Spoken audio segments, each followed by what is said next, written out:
Hi, everybody. Welcome to Shivers. Today, I am joined by Savannah, who is all about the ghosts, paranormal, the fun side of the spooky stuff. So, Savannah has some awesome stories to share with us, but want to get started by just talking about the paranormal in general. So, without getting into your story itself into too much detail, what did you really grow up and believe about ghosts and the paranormal? Well, that's such a good question because when I grew up, it was I was raised Southern Baptist. Let's start there. So the actual idea of ghosts or the dead was this just massive mysterious thing that wasn't really talked about. Especially because no one really died when I was growing up too, so there just wasn't this conversations about death or mourning or coping with people passing. But as a child, when I was seeing crazy things like, floating eyes and people's feet with no body attached to them, things like that, I had to question what does that mean to me and what is and dealing on a very personal level because I couldn't talk to anyone else. So I think dealing with ghosts was a religious experience in a way. Fair. Yeah. I mean, were you taught to sort of dismiss those types of things, or did you really lean into it more on your own? I definitely leaned into it on my own. Well, actually, my grandmother was pagan, and so she was really into tarot cards and magic and fairies. So I was able to kind of tell her what was going on, but her reaction, looking back on it, wasn't probably the best because she was like, "Oh, tell me everything." Like she was very fervent, I guess, about wanting to know and learn more. So I think it helped me in the time because it felt validating, right? I mean, when you tell someone something absolutely crazy and someone's like, "Oh, tell me more. I believe you. I validate you." Like you want that. But on the other hand, I think what it kind of did was it allowed darker things to kind of come in because I was like, "Oh yeah, this is so cool. Like I can accept this now." So things started to come in that were on the darker side. Yeah. Yeah. So if you don't mind sharing, just kind of what is your story? What is the background of all of this stuff? And did you play with Ouija boards? How did you sort of invoke some of these spirits? So I think it happened a lot naturally, as weird as that may sound. Like I think children just have an innate ability to see things. So when it started as young as I think 4 or 5, where my mom was like, I talked to people, right? Like I had tons of imaginary friends. There was Gary and Oscar, who instead of being like, creatures or monsters or anything, it was like, yeah, it's just some old guy. It's just some old guy who just kneels next to me and tells me to play with toys. Like that's how it really began. And then I just think a lot of it really stemmed from my curiosity. Like I, as a child, was just insanely curious, insanely open, and so and helpful. Like I wanted to help these people. So a big incident that happened to me when I was a kid was there was this story where I was growing up called Uncle Jack, and it was essentially a man who had fallen down the well to our home and died. And so when I was growing up, I saw this guy and I was like, and he was drenched and it was like his feet were soaked with murky water. And I'd be like, oh, do you need to be dry? And there wasn't any communication because it was interesting because his mouth was moving, but I couldn't hear what he was saying. But just that feeling of like, I want to help you. Like I can tell that there's something wrong. And I didn't know that story when I had first seen him. I was told that story a year or two later. And so just my entire childhood was filled with situations like that where something would come forward. There was a woman who was hanging that would show up every time there was water involved. So I was showering when I was like 7, turned around, and there was just I could see the torso down of a woman and just her feet dangling. And be like, okay, like once again, this is just sort of was that the norm at the time. So I didn't really pay it much mind. But just being kind of bombarded with obviously people that needed help and that just really tugged on my heartstrings. Absolutely. Yeah. And I mean, in sort of ghost hunting realm, one of the things that we differentiate is hauntings versus haunted people. So do Mm, you feel like the house itself was more of a attraction point and that you were just the one who was most open to it? Or do you think that they were really coming not for you, but to you? yeah. No, that's a see, I think that's a really good point because I think it's weirdly a bit of both. Yeah. Because so where I grew up was my childhood home, which was built in the 1800s, And my grandmother, Pearl Higgins, in fact, was a madam at a brothel, and she used all her money that she saved up to buy this house. So it already had kind of a vibe to it already. And in that house, my grandfather died. This person named Uncle Jack died. Like it itself just seemed to be kind of already charged. And then when I would go, like things were happening outside of that house, but when I went into my childhood home, it like was like introducing a match to gasoline. Like it just blew up. And so I think it was a little bit of both because when I was outside my childhood home, things would still happen, but definitely not to the degree it would happen inside the house. Like there would be times where when I was in high school, for example, I was walking around the halls and then I saw a woman in an old robe and a cut hairstyle walk past a hall, and I'm like, that's not normal. But I was old enough by this point to be like, I'm going to ignore that. And then turns out that in the 1970s, an actress who was in the stage play had been killed on stage by her jealous boyfriend, and she was wearing that same outfit. So Wow. like, it's the kind of thing where certain places definitely have a charge to them. That when I go into them, I can feel the charge. I can feel the like the pull of like I can tell things are trying to get my attention, and I'm like, I'm good, not today. Thank you though. Yeah. Are there times where you do intentionally like turn it on? Yeah, there was I had a friend who was really into ghost hunting. She used to be the night manager at Sorrel Weed House in Savannah, Georgia. And she was like, I really want you to come and just see what you think. Just like open yourself up a bit, like see, tell me what you're seeing. And I had never gone on a tour there, never knew what was going on. And so I came in, did my thing, and she was like, yeah, almost everything you said is what people say is going on here. And I was like, thank you for the validation, but also icky. Like, Yeah. So no. what is your opinion on like the sensory deprivation? I know that that's more of a trendy thing with ghost hunting as of late, where they'll just take a civilian or basically anybody, put you in a room, put a blindfold on, put some headphones on, and see what you get. Um, yeah, what's your That's opinion? such a cool idea. I never heard that actually, but that to me that makes sense. So, when I was growing up, something really rough came through, and when that happened, my mom started calling me a good flashlight. So that's what I call mediums or people who are sensitive now are good flashlights. So with sensory deprivation, I mean, I can only imagine that's a good lantern, a good lighthouse, right? Like, because that's putting yourself on blast to anything that can see you. So I think it's a bit dangerous. So I would absolutely recommend like protection or cleansing or whatever the preferred method is, but anything to just make sure you're protected before doing something like that. But that could absolutely see that working, like without question. Cool. Yeah. So speaking of protection, how do you protect yourself now? And what even was your method as a child in doing that? Yeah. Well, as a child, I had no method. Part of the reason why it was so dangerous.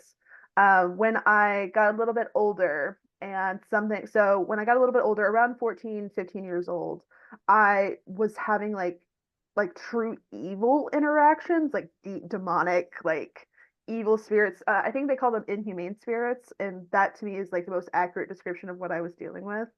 I had met a psychic and I was like, hey, this is happening to me. She was like, okay, well, we need to do like a full cleansing of your body. We need to completely shut you off for a little while from this, just to give your like, because like she was saying my cortisol and like all that stuff was just like so high and it was in danger of me being sick, physically ill. My mental health was at an all-time low. Like it was just like she was doing full cleansing, see what we can do, and that helped. So whatever I was like, her name was Cookie. So whatever she did, God bless her. Um, but I definitely think that any type of cleansing ritual. So I love the simple one is like closing your eyes and imagining a white light all over you. I do tarot and like divination every morning, so that's what I do before doing that to make sure that whatever I'm reading isn't influenced by anything else. Um, because I watch a lot of ghost shows, or I used to, I should say. And one of the things that really bothers me is they intentionally don't protect themselves Mhm. because they want activity. And it's like, I fully get the drive and the adoration and love of wanting to see something, but it is at a risk of yourself at certain points. So you really need to do some load protection, imagining a white light or doing some type of smoke cleansing or anything like that. Just literally any little thing before ghost hunting, before doing any type of mediumship, before training sensitivity. anything. Highly recommend. Yeah, for sure. And I think that there is a little bit of a like danger in the glorification of it on these TV shows. And one of the things that I joke about, like when I teach Ghost Hunting 101, is like if you don't use sage, if you don't use crystals, if you don't protect yourself, then you're going to end up like grave encounters and you're going to get stuck there and bad things are going to happen.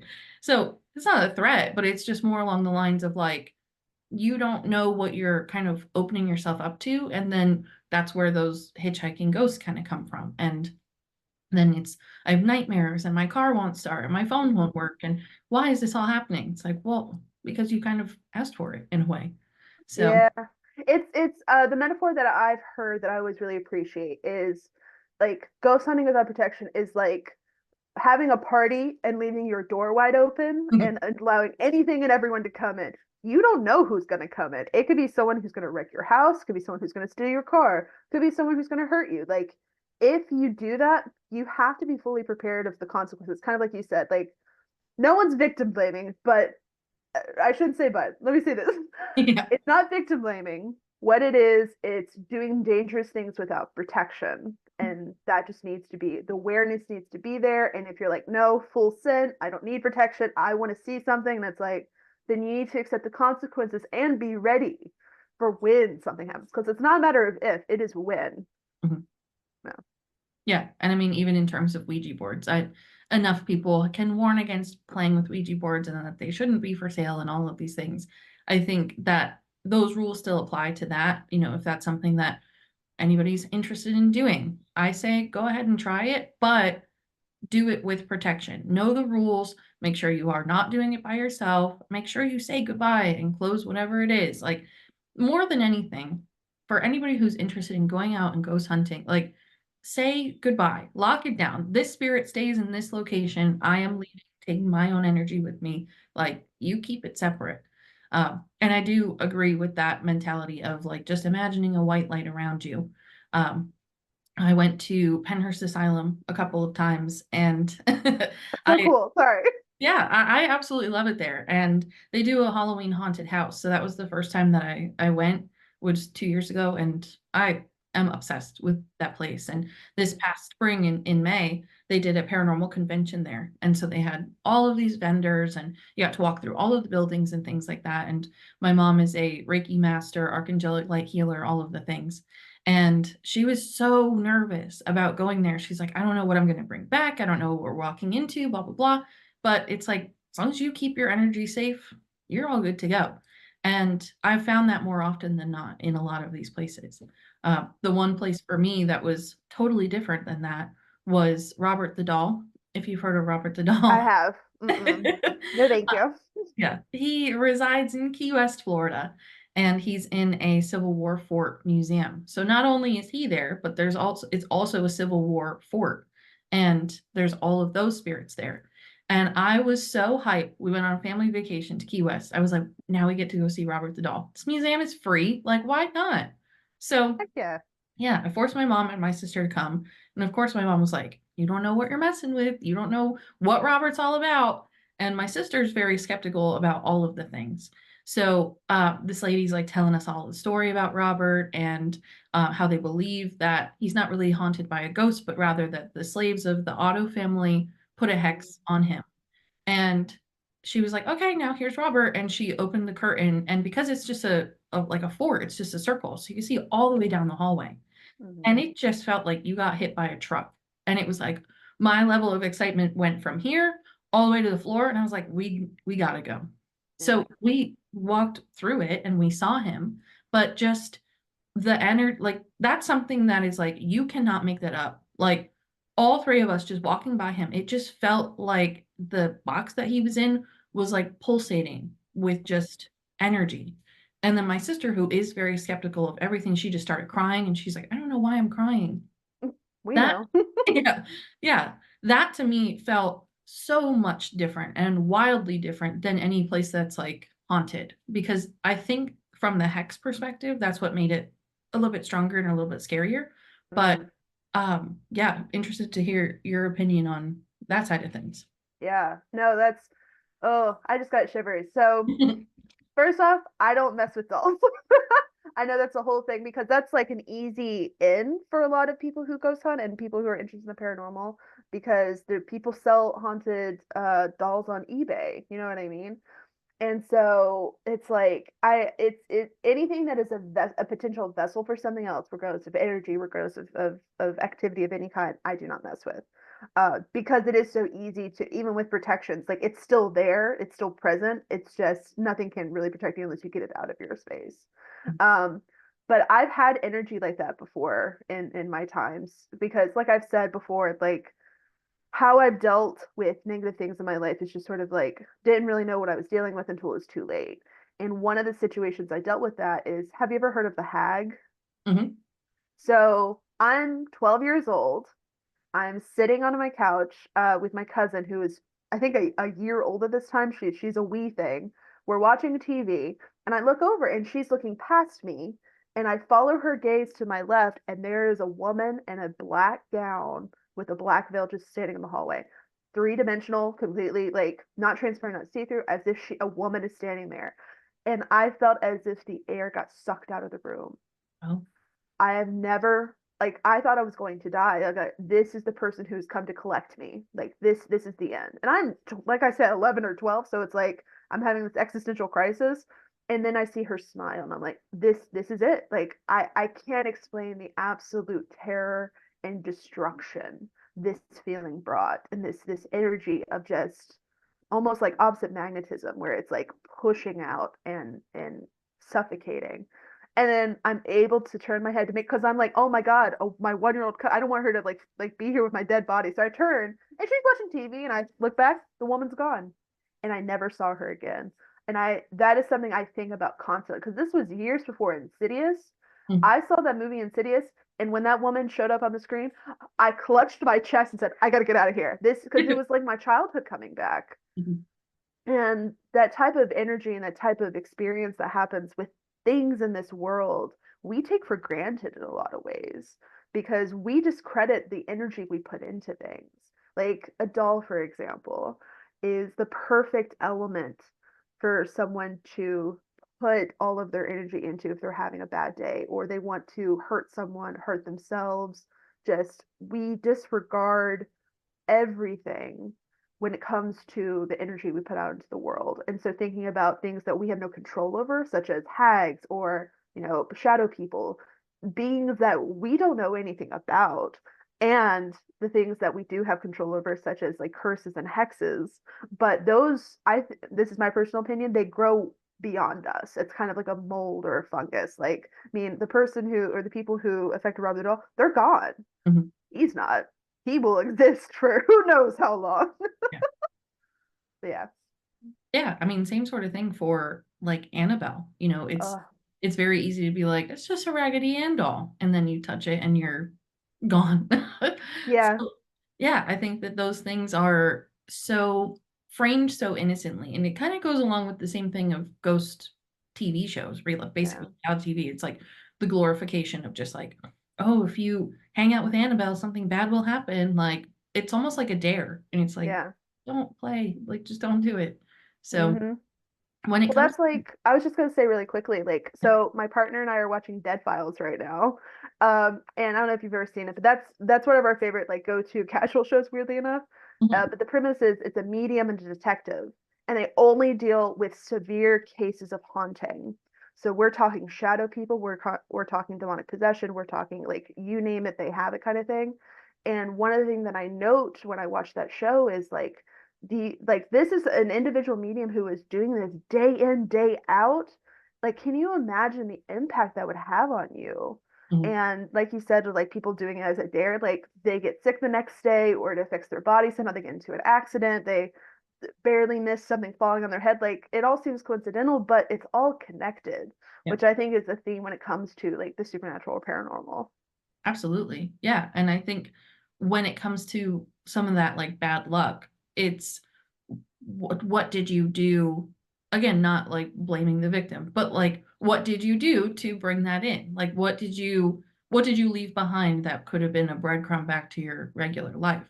So I think those questions are definitely important to ask and answer. Um, Mm-hmm. And same thing for just anybody who like goes and breaks into places. Like I used to do that all the time as a teenager. I loved doing that. Mhm. And now in North Carolina, barely anywhere is you can't do that. No. Um, but when I first moved here, it was like, I want to go to the Devil's Tramping Ground. And so went by myself and just drove by and I like looked into the woods and I was like, I'm good. Like, I'm Yeah. gonna do that. So I think it's even with like just a curious mind, not with even the Mhm. intention of wanting to like go ghost hunting, you still gotta do your due diligence because Absolutely. you don't know what you're bringing with you. So, Well, that's like all the men in my family. If you ask them, do you believe in ghosts? They'll say no. But if mm. you tell them, okay, go into this haunted house, that people, and they're like, good, like it's just this attitude of like kind of like you said, where it's this people who are non-believers need to, regardless if you believe in something, need to respect. They Mhm, got to respect the environment, the situation that they're in, not just for the people who live there or this or whatever it is, for themselves. I mhm. mean, would you really want to put yourself or people you love at risk simply for curiosity's sake? And I'm someone who's the most curious person in the world, and I'm saying that, and that's a big deal. Yeah. No, I completely agree. And I think even for me too, it's like selfishly, like I want to go to the catacombs, I want to go to Chernobyl, I want to go to Zach Bagans Museum, like, of course. And Mhm. but then there is that level of logic that's like, for what? Like, you Mhm. already know what's there. And Yeah, I think that that alone brings a separate conversation of one of the things that like I really do believe in is the more that you feed the fear, the more it grows. The more that you feed the absolutely. lore, the more that it grows. So when it comes to these certain locations, you know, maybe there's not even a spirit there anymore at all. And it's just very strong storytelling. Like Mhm. Lizzie Borden house will probably be haunted forever and ever.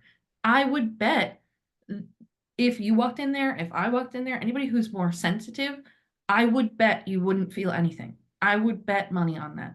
Mhm. But because the story has been told, because the lore is there, because you even think, oh, Lizzie Borden house is creepy. They have a bed and breakfast that must be so scary. You're feeding that energy. So what would be your opinion on that side of things? Oh my God, I have so much to say. Okay, I'm trying to like organize in my head because so the idea behind the structure of a thought form, right? Because that's basically what it is, or a tulpa, is we create matter into the world, the more people that believe in it. And I think you're absolutely right. There's so many situations where I think it's a combination of latent energy and people's storytelling that creates the legend of a place. Because like you said, like since it's going in a place or like not feeling anything, that happened to me with it was a place in Texas where it was like a little place near I think McDuff, Texas, or near Fort Worth. I know that much. And it was just this house where this murder had happened and yada yada yada. And I had been in and I was like, I feel nothing. Like I can tell that like people who come here feel sad, but I feel nothing. And it was like I talked to someone and they're like, oh yeah, because that's it never happened. And I was like, Oh, oh, interesting, huh? Go figure. And so, but the people who go in there, they're like, oh yeah, I feel so sad. I feel like my energy is being drained. And it's like, because you're giving that, right? And think, I think it's almost beautiful the power that humans have to give energy to things. I also think it's incredibly destructive, especially when it comes to haunted places or ghosts. Like, one of my favorite places in the world is Helen's Bridge in Asheville, North Carolina. I don't know if you've ever been. no. So it's an interesting place because it's where all the UNC Asheville students go for a little necking and like just to hang out. But I used to go as to show people because what the whole story is: a woman hung herself in the bridge after she had a baby out of wedlock with a preacher, and like just this very salacious story. And you go up there, and people are like, "Yeah, your car breaks down. You see her hanging, and like all of these stories." Saw nothing. I had been there like 5 to 7 times, never saw a thing. But that didn't stop the people talking about it, and that didn't stop me going. And I think that's almost like beautiful in a way to experience something like that, to see this kind of beautiful world of things that we can create and mold and I don't know. I just humans are great. Even when it comes to like death and decay, I think there is a power that we have that people who aren't sensitive have, right? It's this idea of the energy you have and the energy you wield is what you create. Mhm. And people who are sensitive or people who have abilities or anything like that, granted, it might be 10, tenfold of that, but everyone has that ability. I just think that's beautiful. Absolutely. Yeah. I mean, that's the power of manifestation. Your thoughts, your Hmm. words create your reality. So, one of the things that I've seen on TikTok as of recently, it's like if you were told that the world was brown, you would look at things that are tan and nude color and camel, and you would Hmm. say, well, that could be brown. And you would convince yourself to make all of that blend in. It's the same thing for your thoughts. If you believe that a place is haunted, if you believe that a place is wonderful, then anything that is surrounding that, you'll probably color it to fit in whatever you believe in. So I think that's kind of just a good lesson for your day-to-day life. But Yeah, absolutely. But yeah, I am obsessed with that idea of like, let's go to a place that's supposedly haunted, you feel nothing, and then like, oh, haha, like nothing ever actually happened here. I Mm. I love that. I love that idea. I would almost be tempted to like buy a fake haunted house and be like, look, guys, it's so scary here. Yeah. Just as sort of like a social experiment. But I think that's pretty cool. Yeah, that would be cool. Because it would be more interesting if you created like a central lore and then invited mediums to come in and they all sense the same thing, but it's what you created. Because that to me would prove something. Maybe not what was intended, but it would definitely prove something. Yeah, absolutely. Uh, uh, Um, so from your perspective of being able to like see all of these spirits and especially in your childhood home, did you ever have the ability to see like your past loved ones? Like anybody mm. you actually wanted to see? It happened once. And because so when I was growing up, like I said, I didn't really lose anyone, Mhm. but my family history is very rich. It's a bunch of sinners, we'll say. Like I have like I said, my grandmother Pearl was great grandmother Pearl was a madam in a brothel. Her husband was a bootlegger from Virginia. Um, their children, one died in a car accident when he was 20 years old. Like, you know what I mean? Like it's just kind of rife with Southern tragedy, as I would say. But one time when I was a kid, I was about 8 years old, and I was praying to see my grandmother, my great grandmother, who was at that time, so not Pearl, but it was my grandmother's mom. And she had passed before I was even born. And I never saw her, but it was like I could feel someone kneeling with me. And I just remember crying from that because I was like, oh, like because when you see things, especially because, like I said, my bubby was a pagan, so her interpretation of seeing ghosts and supernatural things was kind of like heretical, right? Like she saw it as disconnected from religion, and to feel like I was having a religious moment and still connecting to my ability, I mean, it changed me in certain ways because from that point forward, I absolutely saw what I could do as a gift or something that could help people or something that could help both the alive and dead.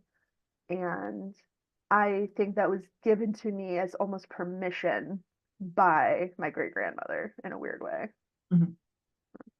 That's awesome. That's lovely. So what would you say you kind of like subscribe to now? What is your actual practice? What do you do with all of this?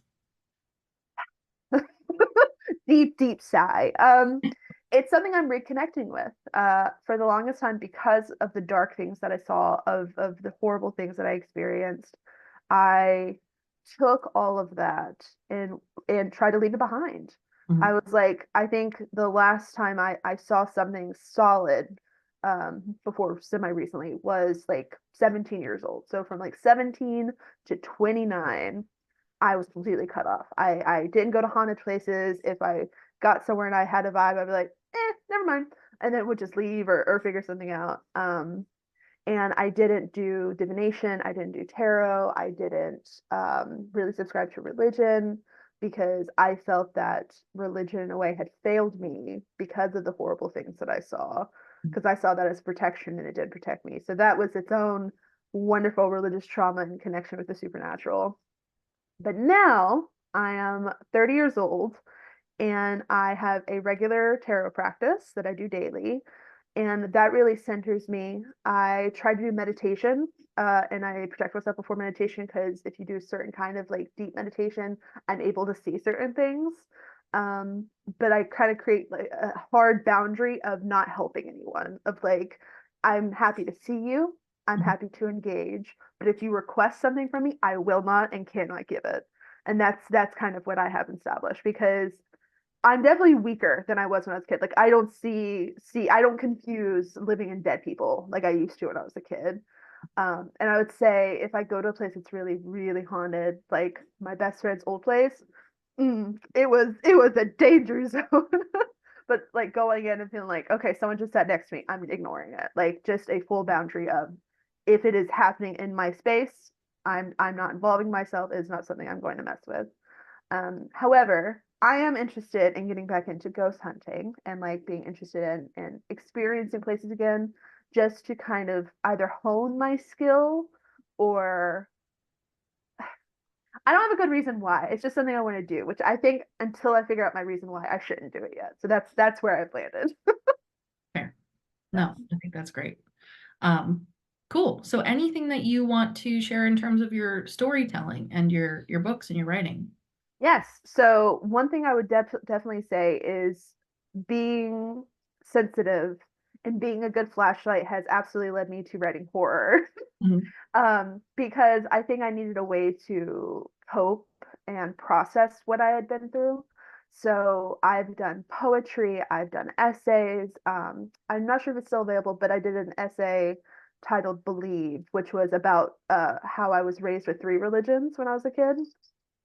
And so, sorry, there's a cat, a wild cat appeared. And so definitely having like all those like experiences and cool things was very helpful. And currently, I actually just got a poetry award, which is very exciting. But yeah, and currently I don't have any books that are published, but they are in the works. So I will happily give I think like my website so that way people can catch up and be involved. Awesome. Yeah. Yeah. And then any takeaways in terms of people who are interested in ghost hunting, any advice that you would give to them, and also just your kind of final opinions on like how horror connects to all of this. And at least for me, not to get on a tangent, but my mom is very much in the Reiki side of things, the archangelic light. It's all white, it's all lovely, and here I am in my dark plum office and my black clothes, and people always say that I'm the dark side of what my mom works on. But I think that the more and more I've done everything, it just all bleeds together. So that's sort of my political mission, I guess, is just to convince people that it's all good for you. But yeah, interested to kind of hear your thoughts and your takeaways for any interested ghost hunters. Yeah. Well, I definitely feel that you cannot have light without dark. I think because my bubby was very light all the way, ironically. And because of that, it got me into trouble. Because I think if you ignore the dark side, if you try to put it away, if you ignore it, just I think what it pops up. It's like it's trying to bury a seed, and what happens when you bury a seed is it grows. Like you can't. It will come to light, so might as well nurture it and help it and formulate it to where it's better for everyone. So I definitely think you need to have both. But as far as advice to ghost hunters, I would say my number one is do not antagonize, do not be aggressive towards them. Because like once again, imagine you go to someone's house and you start yelling at them, like that's not cool. Like that's just rude. Like how like be kind of respectful. And I think if you're wanting activity, go to a place multiple times.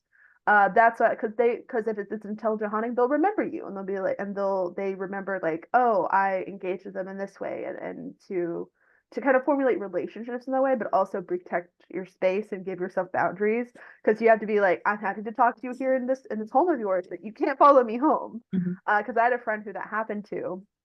She the one who was in Savannah for the Sora Weed House, she was investigating a place in Savannah and had gone a few times and had like kind of created a kind of friendly relationship with the ghost. And then it followed her home and wouldn't leave. Yeah, and it was not great, especially because he was kind of a kind of character. And so like it was actually it was kind of cool in a way, just slight tangent, because when you walk into a room, you would smell whiskey. Oh. And it was like, okay, this is actually pretty cool, but also you need to go. And then probably the third advice, which I know we've said already, but definitely protection. Just make sure that you're protecting yourself, your space, have clear boundaries with yourself and what you're dealing with, and be mindful about trusting what you're dealing with. Mhm. How I got involved with a lot of the demonic forces that I dealt with when I was a child was they looked like kids to me. And didn't know this at the time, but know that now that's very common. Mhm. They tend to look like women, they look like children, and true sensitives are able to see through it. They can there's like a whiff off of them that you can tell that something's off and they're not actual children. But that's they're good at what they do. Demonic forces have been around for a while, so the idea that you just need to be mindful of how to take care of them is a big deal. So don't trust anything that encourages activity. That's probably my number one piece of advice. But as far as final notes, I definitely want to say something about horror and the importance of horror in the supernatural. Horror was catharsis for me. To like I said, Insidious earlier, where I was like, nope, I can't watch this. Mhm. I did eventually watch it, and it was good because it was able to be like, this is a visual representation of something I've seen and that other people are dealing with, and I can kind of put myself in that spot of curing myself of things that I had been through. And I'm not a big fan of horror where it ends where everyone dies, no one's happy, because that's not, in my opinion, that's not what horror is about. Horror is about being scared, but in the end, that fear is released. Mhm. Because that's the point of Final Girls, which is my absolute obsession. This idea of the final girl, the one who has suffered, the one who has been through it all, and the one who has cuts and bruises, but she's there to say, I survived. Mhm. That is the point of horror. I love it. That's awesome. Well, thank you so much for being Thank on this. you. Any just final words in general? Anything you want to share? Mm. Final words, be careful out there, folks. Dicey. Yes. Yes. And always keep your boundaries. Always keep your boundaries. Cool. Well, thank you so much, Savannah. Thank you, everybody, for listening. Savannah's link to her website is in the comments below. So visit her, give her a shout, visit our meetup page for other events as well, and all of the fun stuff. So thank you for watching, and we will see you next time.